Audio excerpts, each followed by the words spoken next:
रहीम, हम आज टोका सोसाइटी के प्लेटफॉर्म से यहाँ खड़े। ये कराची का लियारी एक्सप्रेस वे शहर मसाइल से घिरा हुआ है।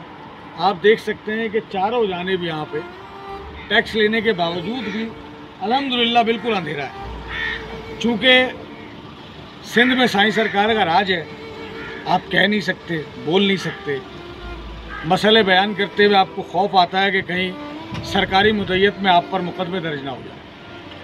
लिहाजा उमैस हुसैन और हम कई दोस्तों ने मिलकर शहर के मुख्तलिफ इलाकों से अपनी टीम यकजा की है, जो कराची कचहरी का एहतमाम करने जा रही है। इस कचहरी में हम न सिर्फ कराची के मसाइल को सुनेंगे, बल्कि गैस, बिजली, पानी, सड़कों की टूट फूट और न जाने कितने मसाइल बशमूल बेरोज़गारी। इस पर हम न सिर्फ बात करेंगे, बल्कि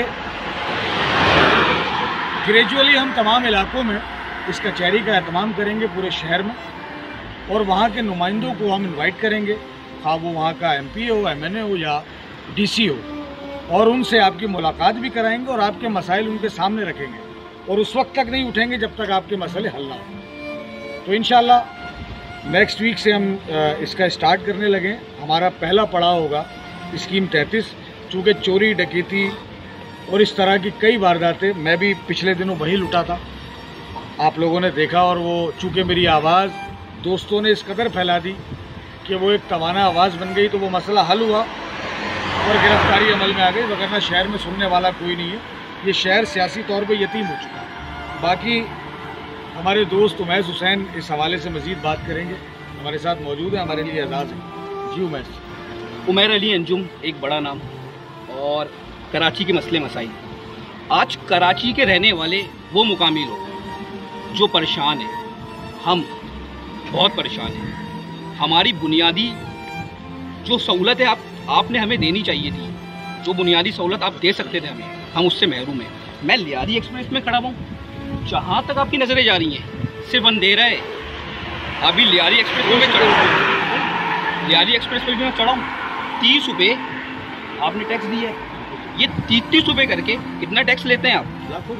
क्या मैं पूछ सकता हूँ आपसे कि यहाँ लाइट क्यों नहीं मौजूद? क्या मैं पूछ सकता हूँ ये जो कच्ची आबादियाँ हैं, यहाँ से लोग उतरते हैं, चढ़ते हैं ऊपर, पुल के ऊपर उतरते हैं और खुलेआम डकैतियाँ करते हैं? क्या मैं पूछ सकता हूँ जो मेरे कराची के नौजवान हैं, एक मोबाइल के पीछे पूरे महीने वो मेहनत करते हैं, एक मोबाइल के पीछे उनकी जान चली जाती है? क्या मैं पूछ सकता हूँ कि मेरे शहर में बिजली नहीं है?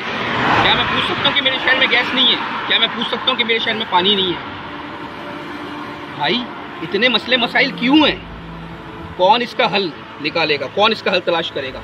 मैंने, मेरे दोस्त उमैर अली अंजुम ने और भी भाइयों ने और मुकामी लोगों ने, हमने एक फ़ैसला किया है कि हम सब मिल के कराची कचहरी के नाम से शहर के मुख्तलिफ इलाकों में कैंपिंग करेंगे।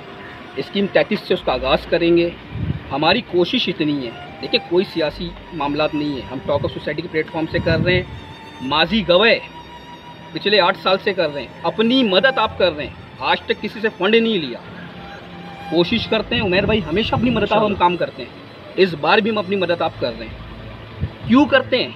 क्यों फैसला करते हैं? मुझे पता है बोलना मना है, बोलना मना है, जुर्म है, लेकिन हम बोलेंगे।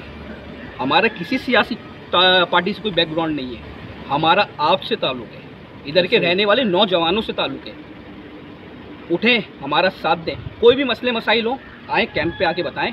हम कोशिश करेंगे, हम मौदबाना गुजारिश करेंगे, हम रिक्वेस्ट करेंगे, हम हाथ जोड़ेंगे, हम आपके मसले मसाइल को ऐवानों तक लेके जाएंगे इंशाअल्लाह, क्योंकि हमारी कोशिश है, हम आपके लिए काम करेंगे। पाकिस्तान जिंदाबाद, सबसे पहले पाकिस्तान।